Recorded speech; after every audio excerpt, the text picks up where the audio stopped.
Professor Joseph, here is Donald Trump choosing a platform such as Davos, where there are world leaders, world thinkers who have already declared that 2026 is the year of chaos, and then he has added more chaos in his speech. First, good to be with you, and it was very good to listen to the remarks and insights of the ambassador. And yes, it's a great irony because the theme supposedly for this meeting in Davos at the World Economic Forum is the spirit of dialogue. And you don't see in your graphics, which are absolutely accurate, the cartoon image of Donald Trump do not evince any significant interest in dialogue whatsoever. So the ambassador was absolutely right. The headline takeaway was that Trump said that he took military force off the table, but he did not in any way, shape, or form remove his demand that Greenland become part of the United States. And he called, this is the other part of that headline takeaway, called for these immediate negotiations on that. And that's something that Denmark and Greenland, which has its own autonomy within Denmark, have refused.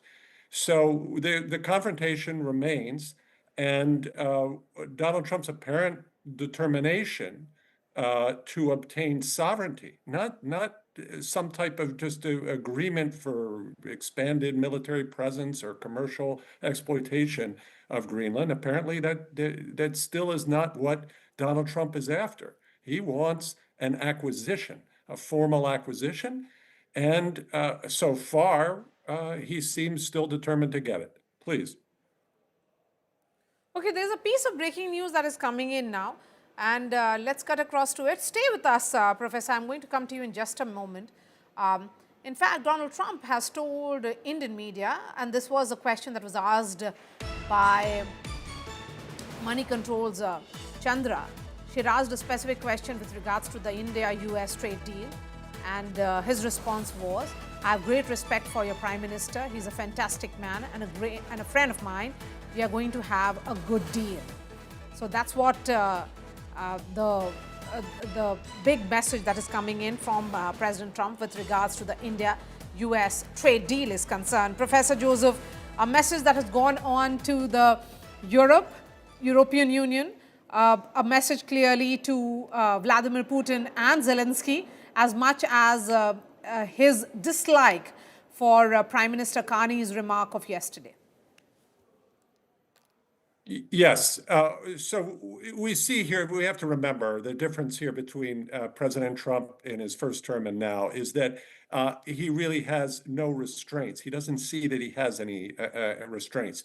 It's only those that he somehow, perhaps with the advice of advisors like Secretary of State Marco Rubio, who can convince him that military force is not a good idea on something like Greenland, then he potentially can back off. But he doesn't have any of the restraining forces that he had in his first term, and he doesn't have them even among that many Republicans in Congress, some of whom have stood up to him over Greenland and pointed out how disastrous this would be, how it would, as some type of forceful takeover would mean the end of NATO.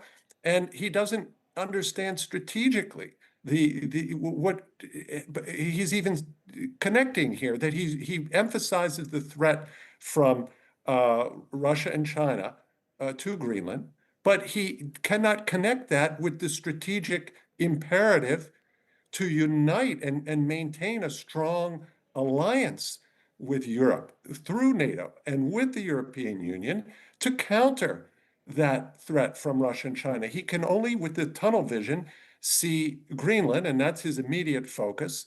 And he pursues that again with very few restraints.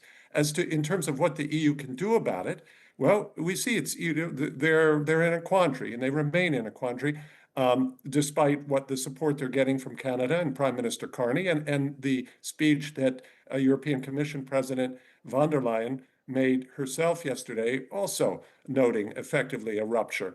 At the same time, the reality is an inherent dependence on the United States, especially when the reality is there's a very serious active threat against European security coming from Russia.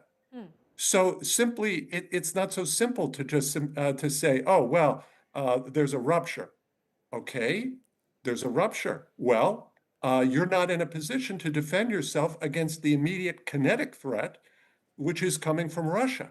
And that's where we heard the reality expressed by NATO Secretary General Mark Rutte. Yes. Professor And Joseph, he here stated, is and President Trump, he said, really, there's no alternative who has to completely continuing to look to changed the United States. the Please. language in the in diplomacy. He has changed the rules of engagement with various nations, and he is on certainly some kind of expansionist trip where he has set his eyes firmly on Greenland and he wants it. So the pushback which is coming in from the Europe and European Union remains to be seen how much can they do. And now that President Trump has put Greenland on the negotiation table, will it be used as a bargaining chip as well?